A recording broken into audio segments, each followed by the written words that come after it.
میرا نام نبیلہ ہے، 27 سال کی ہوں، قد کاٹ اور شکل صورت سے اچھی بھلی ہوں۔ لکھنا میرا شوق نہیں ہے، پر دوسروں کی کہانیاں پڑھ پڑھ کے خیال آیا کہ کیوں نہ اپنی کہانی بھی آپ لوگوں سے شیئر کروں۔ ہمارے معاشرے میں ایسا کرنا کوئی اچھی نظر سے تو نہیں دیکھا جاتا، لیکن پھر بھی میرے خیال میں اگر میں اپنا تجربہ اور مشاہدہ آپ لوگوں سے شیئر کر لوں گی تو اس میں کوئی حرج بھی نہیں۔ ویسے بھی ہر انسان ایسی ہی کسی نہ کسی کہانی کا کردار ضرور ہوتا ہے، لیکن سب ہی معاشرے کی پابندیوں اور قیود کی وجہ سے اپنے کردار کو بیان نہیں کر پاتے۔ یہی وجہ ہے کہ میں بھی اپنی کہانی کی کرداروں اور مقامات کو چھپاتے ہوئے اپنی کہانی بیان کروں گی، جو کہ 100% سچی اور حقیقی کہانی ہے۔ لمبی تمہید سے بہتر ہے کہ کہانی بیان کروں۔ تو ہوا کچھ یوں تھا کہ میں اس وقت تقریباً 16 سال کی تھی جب ہمارے میٹرک کے امتحان ہونے والے تھے۔ میں کوئی بہت کمزور اسٹوڈنٹ تو نہ تھی، پر کوئی بہت ذہین اسٹوڈنٹ بھی نہ تھی، جس وجہ سے امتحانات کی تیاری کے لیے مجھے کسی نہ کسی سے رہنمائی کی ضرورت تھی۔ میری خالہ کا بیٹا شہزاد BA کر چکا تھا اور وہ ہمارے گھر سے زیادہ دور بھی نہیں رہتا تھا۔ میں نے امی جان سے کہا کہ وہ شہزاد بھائی سے بات کریں کہ وہ فارغ وقت میں مجھے پڑھا دیا کریں، اس طرح مجھے ٹیوشن کے لیے زیادہ دور نہیں جانا پڑے گا، آنے جانے کی پریشانی بھی نہیں ہوگی اور وقت بھی ضائع نہیں ہوگا۔ امی اسی دن شہزاد بھائی سے بات کر آئیں اور انہوں نے مجھے بتایا کہ انہوں نے شہزاد سے بات کر لی ہے اور وہ ہر شام 7 بجے سے 9 بجے تک آیا کرے گا مجھے پڑھانے۔ اس دن میں نے جلدی تمام کام نپٹائے اور اپنی کتابیں لے کر ڈرائنگ روم میں پڑھنے بیٹھ گئی۔ تقریباً 7:30 بجے ہوں گے جب شہزاد بھائی ہمارے گھر آئے۔ شہزاد بھائی کی عمر اس وقت 25 سال کے قریب تھی اور کافی وجیہ اور ہینڈسم شخصیت کے مالک تھے۔ ان کا قد 6 فٹ کے قریب، جبکہ جسم مضبوط اور توانا، کلین شیو کے ساتھ سانولا رنگ قیامت خیز تھا۔ رسمی سلام دعا کے بعد مجھ سے مخاطب ہوتے ہوئے بولے، اچھا تو میری شاگرد پڑھائی کے لیے تیار ہے؟ میں نے بھی سر ہلاتے ہوئے کہا، جی بھائی جان، ویری گڈ۔ یہ بتاؤ کس سبجیکٹ میں خود کو زیادہ کمزور سمجھتی ہو؟ شہزاد بھائی نے میری کتاب اٹھا کر اس کے ورق الٹتے ہوئے کتاب پر ہی نظریں جمائی مجھ سے دوسرا سوال پوچھا۔ تو میں نے انہیں بتایا کہ میتھ اور انگلش میں کمزور ہوں۔ میں تھوڑا سمٹ کر بیٹھی ہوئی تھی اور بات کرتے ہوئے بھی تھوڑی جھجک رہی تھی۔ شہزاد بھائی نے کتاب میز پر رکھتے ہوئے میری جانب دیکھا اور بولے، اگر اسی طرح تم گھبراتی اور جھجکتی رہو گی تو میرا نہیں خیال کہ میں تم کو جو کچھ پڑھاؤں گا وہ تم کو ذہن نشین بھی کروا سکوں گا، لہذا ڈرنے جھجکنے کی ضرورت نہیں۔ ہم بڑے دوستانہ ماحول میں اسٹڈی کریں گے اور جو کچھ بھی پڑھیں گے اسے یاد بھی رکھیں گے۔ جی بہتر، میں خود کو تھوڑا ریلیکس ظاہر کرنے کی کوشش کرتے ہوئے بولی۔ اس دن پڑھائی تو کوئی خاص نہ ہوئی، البتہ شہزاد بھائی نے اپنی باتوں اور چٹکلوں کی مدد سے میری جھجک دور کر دی۔ میں اب کافی ریلیکس تھی۔ یہی وجہ تھی کہ میں شہزاد بھائی کے چٹکلوں کا جواب بھی چٹکلوں کی صورت میں ہی دے رہی تھی۔ میرا چنچل پن بیدار ہو چکا تھا۔ شہزاد بھائی نے تھوڑی سی میتھ کی مشق کرائی اور انگلش کل سے شروع کرنے کا کہہ کر گھر کے لیے اٹھے۔ امی نے انہیں روک لیا کہ چائے تو پیتے جائیں۔ شہزاد بھائی بھی چائے کے لیے بیٹھ گئے۔ چائے اور تھوڑی گپ شپ کے بعد شہزاد بھائی کل شام 7 بجے آنے کا کہہ کر گھر چلے گئے۔ تقریباً 2 ہفتوں تک معاملات ایسے ہی چلتے رہے۔ وہ وقت کے خاصے پابند تھے، وقت پر آتے اور اپنا کام وقت پر ختم کر کے چلے جاتے۔ ان کی شخصیت جاذب نظر تو تھی ہی، ان کے پڑھانے اور سمجھانے کا انداز بھی خوب تھا۔ یہی وجہ تھی کہ میں شہزاد بھائی کی گھر وداع ہو چکی تھی اور ان سے کافی بے تکلف بھی ہو چکی تھی۔ اس دن شہزاد بھائی مجھے میتھ کی مشق کرا رہے تھے جب امی چائے لے آئیں۔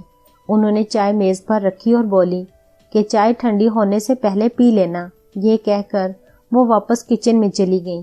مشق ختم ہوئی تو میں نے چائے کی پیالی اٹھا کر شہزاد بھائی کو دینا چاہی تو پتہ نہیں کیا ہوا کہ میرا ہاتھ کانپ گیا اور ساری کی ساری چائے شہزاد بھائی کے اوپر جا گری، جس سے ان کی پتلون اور شرٹ بھیگ گئی۔ میرے تو سان خطا ہو گئے۔ دوڑتی ہوئی گئی اور تولیہ اٹھا لائی۔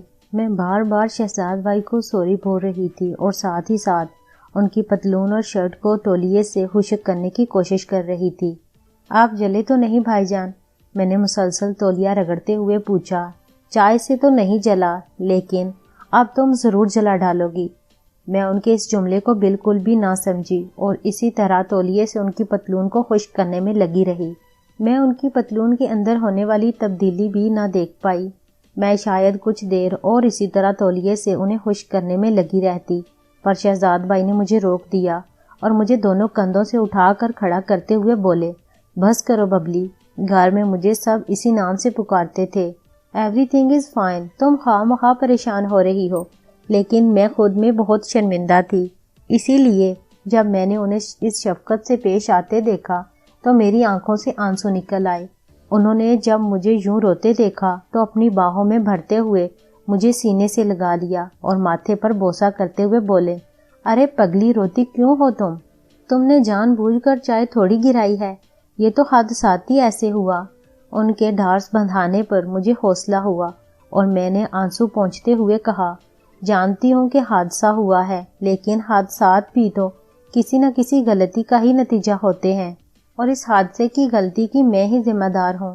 شہزاد بھائی بھی شاید ماحول کو خوشگوار بنانا چاہتے تھے، اس لیے بولے، بھبلی، تمہیں اجازت دیتا ہوں کہ تم ایسے حادثات روز کیا کرو۔ وہ ہنس رہے تھے اور ان کی یہ معنوی ہنسی میری سمجھ سے باہر تھی۔ میں بھی انہیں ہنستے دیکھ کر مسکرا دی۔ وہ بولے، چلو واپس وہیں سے شروع کرتے ہیں جہاں پر حادثہ ہوا تھا۔ یہ کہتے ہوئے انہوں نے مجھے اپنی باہوں کے گھیرے سے آزاد کر دیا۔ میں نے واپس اپنی کرسی پر بیٹھ کر کتاب کھولنا چاہی تو شہزاد بھائی نے کہا، آج کا کام ختم، کل دیکھیں گے، میں چلتا ہوں کیونکہ اس حالت میں تمہیں کچھ نہیں پڑھا پاؤں گا۔ شہزاد بھائی اپنی کس حالت کے بارے میں کہہ رہے تھے مجھے کچھ پتہ نہ چلا، میں تو یہی سمجھی کہ وہ اپنے کپڑوں کی وجہ سے کہہ رہے ہیں۔ شہزاد بھائی کے اندر کیا تغیر رونما ہو چکا تھا، میں بالکل انجان تھی۔ اس دن جب میں بیڈ پر تھی تو یہ واقعہ بار بار میرے دماغ میں گھوم رہا تھا۔ شہزاد بھائی کا مجھے چھونا، مجھے اپنی باہوں میں بھرنا، یہ سب اس وقت تو میرے لیے بے معنی تھا، لیکن اب ان واقعات کو سوچنا اچھا لگ رہا تھا۔ ان سب احساسات کو میں اب دوبارہ سے محسوس کر رہی تھی۔ میں جتنا سوچتی رہی میری لذت کا احساس بڑھتا رہا۔ مجھے پتہ ہی نہ چلا کہ کب نیند نے آ لیا اور میں نیند کی گہری وادی میں غوطے کھانے لگی۔ اس رات میں نے بارہا خواب میں شہزاد بھائی کو دیکھا۔ کبھی ہم کسی ندی کے کنارے بیٹھے باتیں کر رہے ہوتے، کبھی کسی پارک کے کونے میں کسی بینچ پر بیٹھے کچھ راز و نیاز کی باتیں کر رہے تھے، کبھی پہاڑوں، جنگلوں اور صحراؤں میں تو کبھی ٹھاٹھے مارتے سمندر کی لہروں سے کھیل رہے ہوتے۔ غرض اس رات میں نے اور شہزاد بھائی نے مل کر دنیا جہان کی سیر کی، اور ہر منظر میں ان کا مجھے اپنی باہوں کے حصار میں لینا نظر آتا۔ میں اس دن بہت گہری نیند سوئی، صبح اٹھی تو میرے خواب کا ہر منظر میرے ذہن میں نقش تھا۔ میں بستر سے اٹھنا ہی نہیں چاہ رہی تھی، میں ان خوابوں کی دنیا سے نکلنا ہی نہیں چاہ رہی تھی۔ مجھے علم نہیں کہ ایسا کیوں تھا، پر جو بھی تھا بہت پرلطف تھا۔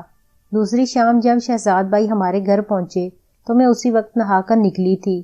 میرے بال گیلے تھے اور ان سے ابھی تک پانی ٹپک رہا تھا، جس سے میری قمیض بھی گیلی ہو گئی تھی۔ یقیناً میں بہت پیاری اور حسین لگ رہی تھی۔ یہی وجہ تھی کہ شہزاد بھائی کی بار بار اٹھتی ہوئی نظر کو میں بخوبی نوٹس کر سکتی تھی۔ میں تو شہزاد بھائی کو خوابوں میں بسا چکی تھی، لیکن یہاں لگتا تھا کہ شہزاد بھائی کے من میں بھی کوئی اتل پتل چل رہی ہے۔ دوران اسٹڈی وہ مجھے بار بار چھو رہے تھے۔ یہ میرا وہم تھا یا پھر حقیقت میں کچھ ہو رہا تھا، میں نہیں جانتی کہ پس پردہ کیا ہے، لیکن اتنا ضرور تھا کہ شہزاد بھائی کے ہاتھوں کا لمس مجھے مسحور کر رہا تھا۔ زندگی میں مجھے ایسی مسحور کن فیلنگز پہلے کبھی نہیں ہوئی تھی۔ یوں ہی جب شہزاد بھائی مجھے میتھ کے ایک سوال کی مشق کرا رہے تھے تو میں ان کے ساتھ بہت قریب ہو گئی، یہاں تک کہ میرا سر ان کے سر سے جڑا ہوا تھا اور میرا ایک کندھا ان کے کندھے سے لگ گیا تھا، جبکہ میرا دوسرا کندھا تھوڑا آگے کو جھک گیا تھا۔ یقیناً ان کی نظر میرے گلے پر ضرور پڑی ہوگی۔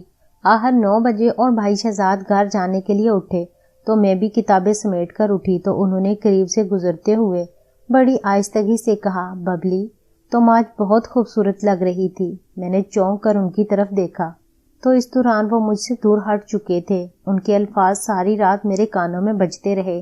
شاید خواتین کے متعلق سچ کہا جاتا ہے کہ وہ بہت خود پسند ہوتی ہیں، اسی لیے ان کی تعریف کی جائے تو پھولے نہیں سماتی۔ اگلے دن بھی شہزاد بھائی وقت پر ہی آ گئے۔ ابھی ہم نے اسٹڈی سٹارٹ ہی کی تھی کہ بجلی چلی گئی۔ میں اٹھی کہ موم بتی جلا کر لے آؤں تو شہزاد بھائی نے میرا ہاتھ پکڑ لیا اور بولے، ہم نے کون سا موتیوں سے مالا پرونی ہے، ایسے ہی بیٹھ کے باتیں کرتے ہیں، تھوڑی دیر میں بجلی تو آ ہی جائے گی۔ تو میں بھی ادھر ہی بیٹھ گئی۔ شہزاد بھائی بددستور میرا ہاتھ پکڑے ہوئے تھے جو کہ اب میری گود میں تھا۔ ہم ادھر ادھر کی باتیں کرنے لگ گئے۔ پہلے تو شہزاد بھائی نے میرا ہاتھ ایسے ہی پکڑے رکھا، پھر آہستہ آہستہ وہ میرے ہاتھ کی انگلیوں سے کھیلنے لگے۔ ان کا ایسے میری انگلیوں سے کھیلنا مجھے اچھا لگ رہا تھا۔ ایک سرد لہر میرے پورے وجود میں محسوس ہوئی۔ میرے وجود کی عمارت کانپ کے رہ گئی۔ اگرچہ شہزاد بھائی کی محبت مجھ پر حاوی ہو چکی تھی اور ان کی پر اثر شخصیت نے مجھ پر جادو سا کر دیا تھا، لیکن میں اس فوری عمل کی توقع نہیں کر رہی تھی۔ میں نے دھیرے سے اپنا ہاتھ ان کے ہاتھ پر رکھا اور بڑی آہستگی سے ان کے ہاتھ کو اپنے گھٹنے کی جانب سرکا دیا۔ کمرے میں اس وقت چونکہ اندھیرا تھا اور ہم ایک دوسرے کے چہروں کے تاثرات نہیں دیکھ پا رہے تھے۔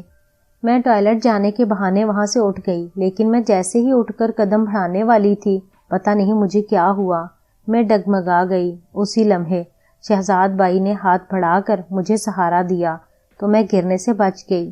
میں بہت نروس ہو گئی تھی شاید۔ میں جلدی سے ٹوائلٹ کی طرف بھاگی۔ مجھے کچھ حاجت تو نہ تھی، البتہ ٹھنڈے پانی سے منہ پر چھینٹے مارے تو گرمی کا احساس کچھ کم ہوا۔ میں ابھی ٹوائلٹ میں ہی تھی کہ بجلی آ گئی۔ میں واپس ڈرائنگ روم میں آئی تو شہزاد بھائی وہاں موجود نہیں تھے۔ مجھے پریشانی ہوئی، وہ بتائے بغیر ہی چلے گئے۔ اسی وقت امی ڈرائنگ روم میں آئیں تو انہوں نے بتایا کہ شہزاد کہہ رہا تھا کہ اس کے سر میں درد ہو رہا ہے اور بجلی بھی نہیں ہے، اس لیے وہ گھر جا رہا ہے۔ میں نے بھی کتابیں سمیٹیں اور اپنے بیڈ روم میں چلی گئی۔ میری سوچ کا محور بس شہزاد بھائی ہی تھے۔ اس رات بھی میں انہی سوچوں میں غرق سو گئی۔ صبح اٹھی تو شہزاد بھائی کے ہی سحر میں سارا دن مسحور ہوتی رہی۔ شام ہونے سے پہلے ہی میں شام کا بے چینی سے انتظار کرنے لگی۔ میں دیکھنا چاہتی تھی کہ شہزاد بھائی آج کیسے برتاؤ کرتے ہیں، لیکن وقت ہونے کے باوجود وہ نہیں آئے۔ میں انتظار کرتی رہی، لیکن میرا انتظار بس انتظار ہی رہا۔ وہ 8 بجے تک نہیں آئے تو میں نے امی سے کہا کہ خیر ہو، شہزاد بھائی پتہ نہیں آج کیوں نہیں آئے۔ امی نے کہا کوئی اور کام پڑ گیا ہوگا، اس لیے نہیں آ سکا ہوگا۔ میں نے کہا نہیں امی، کل جب وہ گئے تھے تو ان کی طبیعت ٹھیک نہیں تھی، کیا پتا وہ ابھی تک ٹھیک نہ ہوئے ہوں۔ آپ خالہ کو فون کر کے ان کا پتہ تو کرائیں۔ امی کو بھی جیسے کچھ یاد آیا تو انہوں نے خالہ کو فون لگایا۔ تب خالہ نے بتایا کہ شہزاد تو کل سے سخت بخار میں تپ رہا ہے۔ مجھے علم ہوا تو سخت بے چینی ہوئی۔ دل چاہا کہ ابھی جاؤں اور اس کا بخار خود پہ لے لوں، لیکن میں اس وقت کیا کر سکتی تھی۔ صبح میں امی کو ساتھ لے کر ان کا پتہ لینے خالہ کے گھر گئی تو دیکھا شہزاد بھائی واقعی بخار کی وجہ سے بستر میں پڑے تھے۔ تھوڑی سی رسمی بات چیت کے بعد میں ادھر ہی بیٹھ گئی۔ خالہ اور امی بھی ساتھ بیٹھی اپنی باتوں میں مصروف ہو گئیں۔ شہزاد بھائی نے ایک بار ہماری طرف دیکھا، پھر انہوں نے اپنی آنکھیں موند لیں۔ ہم خالہ اور امی کی موجودگی میں کوئی بات نہیں کر سکتے تھے، اس لیے ہم خاموش بیٹھے تھے جبکہ خالہ اور امی باتیں کر رہے تھے۔ باتوں باتوں میں خالہ نے بتایا کہ ان کی سہیلی کی بیٹی کی شادی تھی جہاں ان کا جانا بہت ضروری تھا، لیکن نہیں جا سکتی ہوں۔ امی پوچھ رہی تھیں کیوں نہیں جا سکتی ہو تو خالہ بولی جس کے ساتھ جانا تھا وہ تو بستر پر پڑا ہے اور آپ کے بھائی صاحب یعنی خالو بھی آفس سے چھٹی نہیں لے سکتے، کیا ان کے ساتھ چلی جاتی؟ امی چونکہ خالہ کی سہیلی کو جانتی تھیں اور انہیں پتا تھا کہ وہ کدھر رہتی ہیں، اس لیے خالہ سے بولی تمہاری سہیلی کون سا دوسرے شہر میں رہتی ہے، ٹیکسی پکڑو اور 2-3 گھنٹے میں واپس آ جاؤ گی۔ میں نے یہ سنا تو میرے دماغ میں آئیڈیا آیا کہ اگر امی اور خالہ شادی پر چلی جائیں تو مجھے شہزاد بھائی سے اکیلے میں بات کرنے کا موقع مل جائے گا۔ یہی سوچ کر میں نے بھی امی کی تائید میں کہا خالہ اگر آپ کی سہیلی اسی شہر میں رہتی ہیں تو تب آپ ضرور ہو آئیں، شہزاد بھائی کی فکر نہ کریں، 2-3 گھنٹوں تک ہم ان کی تیمارداری کر لیں گے۔ خالہ اور امی دونوں کو میں نے شادی میں جانے پر آمادہ کر لیا، اگرچہ امی جانا نہیں چاہتی تھیں۔ ان دونوں کے جانے کے بعد میں اور شہزاد بھائی اب گھر میں اکیلے تھے۔ کوئی 15 منٹ تک ہم میں کوئی بات نہ ہوئی۔ شہزاد بھائی ویسے ہی آنکھیں موندے لیٹے رہے، شاید وہ میرا انتظار کر رہے تھے کہ میں کوئی بات شروع کروں گی، لیکن میں تذبذب میں رہی کہ بات شروع کیسے کروں اور کون سی بات کروں۔ تنہائی اور خاموشی ماحول پر عجب پرسراریت تھی۔ شہزاد بھائی نے میری طرف کروٹ لے کر آنکھیں کھول دی۔ نبیلہ تم نے مجھے جلا ڈالا۔ ان کی آواز میری سماعتوں سے ٹکرائی، ان کی نظریں میرے چہرے پر گڑی تھیں اور ہونٹ لرز رہے تھے۔ تم شاید سمجھ رہی ہوگی کہ میں بخار سے تپ رہا ہوں، لیکن ایسا نہیں ہے، یہ آگ جس میں میں جل رہا ہوں۔ تمہاری ہی دہکائی ہوئی ہے۔ یہ کہتے ہوئے انہوں نے مجھے بازو سے پکڑ کر اپنی طرف کھینچا تو میں ان پر گر سی گئی۔ میرے کھلے بال ان کے چہرے پر بکھر گئے اور میرا منہ ان کے اتنا قریب تھا کہ ان کی آگ برساتی سانسیں میرے ہونٹ اور گال جلانے لگیں۔ نبیلہ، میں نے ضبط کی بہت کوشش کی لیکن تمہیں دیکھ کر ضبط مشکل ہو جاتا ہے۔ شہزاد بھائی کی آواز میرے کانوں سے ٹکرا رہی تھی لیکن میں تو جیسے گونگی ہو گئی تھی۔ مجھے ان کی سانسوں کی تپش اور مہک نے ہی مدہوش کر دیا تھا۔ دیکھو جل رہا ہوں نا میں۔ یہ کہتے ہوئے انہوں نے میرا ہاتھ اپنے ماتھے پر لگا دیا۔ ان کا ماتھا سچ میں انگارے کی طرح تھا۔ جی جی بھائی، میرے منہ سے بس اتنا ہی نکل پایا۔ شہزاد بھائی دیوانوں کی طرح میرے ہاتھ کو اپنے چہرے پر پھیرے جا رہے تھے جیسے وہ اس طرح سکون پا رہے ہوں۔ سکون تو مجھے بھی حاصل ہو رہا تھا، بے قرار تو میں بھی تھی، محبت تو مجھے بھی ہو گئی تھی۔